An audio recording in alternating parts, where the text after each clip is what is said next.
이번에 우리 방에서 이제 목사님들 예배 드리고 칼제비 가서 칼제비 식당 김봉선 집사님네 가서 이제 식사를 너무 좋아하시고 아주 그냥 음식도 좋고 또 사장도 와서 인사하면서 그냥 감사해가지고 나중에 또 돈도 안 받고 그래가지고 너무 좋았고 그 언니가 지난번에 얘기하면서 그런 얘기를 하더라고. 어떤 목사님이 설교를 하시는데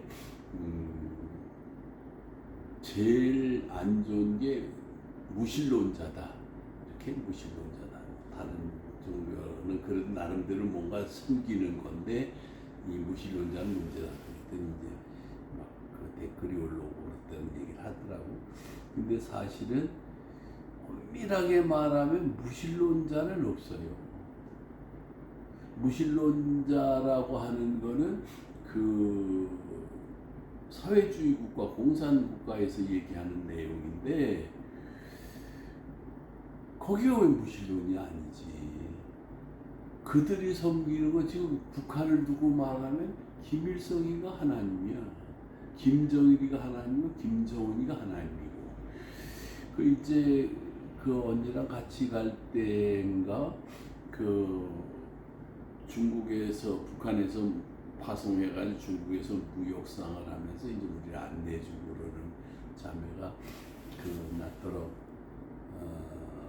성경책을 좀 주실 수 있느냐고 그러더라고요. 그때 마침 내가 새 성경을 뭔지 모르게 가져갔어. 가져갔는데 성경책을 주실 수 있느냐고 그래서 이제 줄 수 있다 그랬더니 저 주시면 안 돼요. 그래서 근데 이 성경책은 그냥 연희책하고 달라.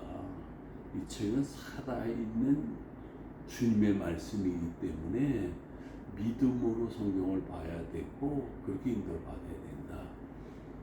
내가 이렇게 얘기하면 오해를 할지 모르지만 너희들이 지금 섬기고 있는 김일성은 죽었어. 그랬더니 땡 소리 지르고 깜짝 놀라가지고 아니 소리 지르지 말고 가만히 생각해봐. 살았어? 숨쉬어? 움직여? 가만히 고개 숙이더라. 죽었어.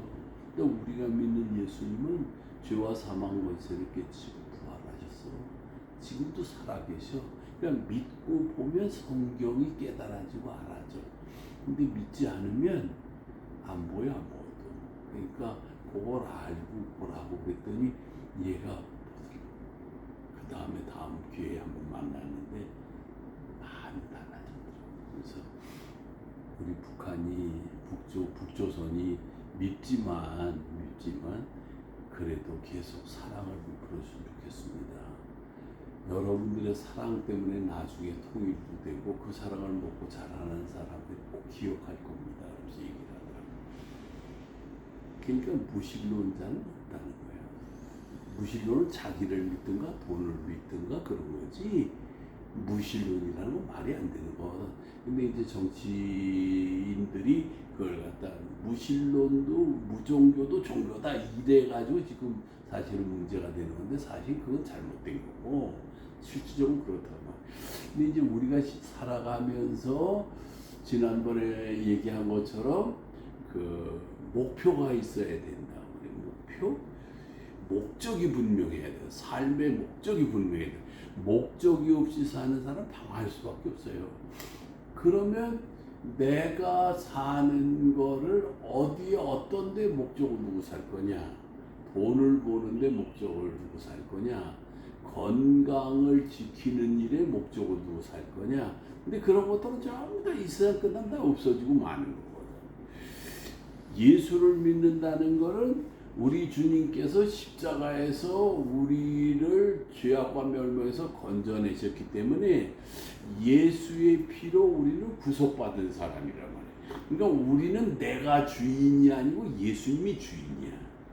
그래서 예수님을 주님이라고 고백하는 건 당신이 주인이십니다. 그런 얘기거든. 우리는 그분의 종이고 그분의 것이란 말이에요. 그러면 우리가 돈을 벌든지 일을 하든지 뭘 하든지 목표가 주인에게 있는 거지 나한테 목표가 정해지면 안 되는 거지.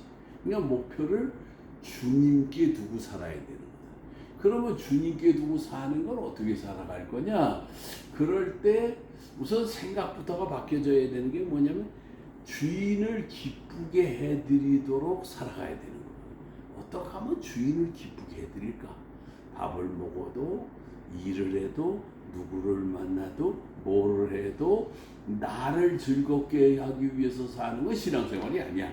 나를 즐겁고 내가 행복하기 위해서 산다고 하는 건 그 신앙생활하고 전혀 딴 거고, 진짜 신앙생활은 주인을 기쁘게 해드리고 주인을 행복하게 해드리고 주인을 즐겁게 해드릴 수 있는 삶을 살아야 된단 말이야. 그러니까 거기에 목표를 두고 살 때 영혼이 또 마음이 생각이 몸이 이게 정렬이 되는 거야. 그리고 삶이 반듯해지는 거지. 그럴 때 영적으로 주님이 역사하시면서 이게 통일이 이루어지고 내 몸이 회복이 되고 또 역사가 회복이 되고, 우리 믿는 성도들이 이거를 놓치고 살아가니까 지금 현재 문제가 되는 거야. 그러니까 우리부터라도 나부터라도 우리 자신들이 이제는 분명하게 주인을 기쁘게 해드려야 되겠구나. 밥을 먹어도 일을 해도 뭐를 해도 그분을 기쁘게 해드려. 누굴 만나도 그분을 기쁘게 해드려야 되겠구나. 그리고 그분께 우리는 성령의 인도하심을 받아서 도움을 구하면 돼요. 도움을. 어떻게 해야 주님을 기쁘게 해드릴 수 있어요? 제가 어디를 가면 될까요? 그래서 주인 되시는 주님의 인도를 받아서 가면서 그분이 원하시는 뜻을 이루어 드릴 때 역사가 일어나는 거지. 그러니까 이 한 주간에는 우리가 살아갈 때 다른 데 생각하지 말고 내가 주인이 아니야. 나가 행복하고 내가 즐겁고 내가 만족스럽고 내가 잘되고 여기는 다 그건 세상 사람들이 하는 거고, 우리는 주님을 기쁘게 해드리고 그분을 즐겁게 해드리고 그분을 좋아하고 그분을 섬기는 여기에 초점을 맞추고 그렇게 생각하고 살아갈 때 벌써 달라져. 내가 존재 가치가 있고 내가 왜 살아야 되는지에 긍지도 생기고 그러니까 이 한 주간 살 때는 그걸 보이는 것이 아니라 보이지 않는 것, 그분이 진짜 주인 되시도록 살아가는 것, 그분을 어떻게 하면 기쁘게 해드릴까, 어떻게 하면 즐겁게 해드릴까, 내가 스스로 하지 말고 성령님 어떻게 하면 주님을 기쁘게 해드릴 수 있어요? 어떻게 하면 주님이 즐거워하실 수 있어요?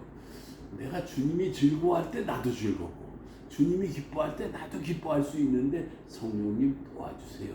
인도해 주세요.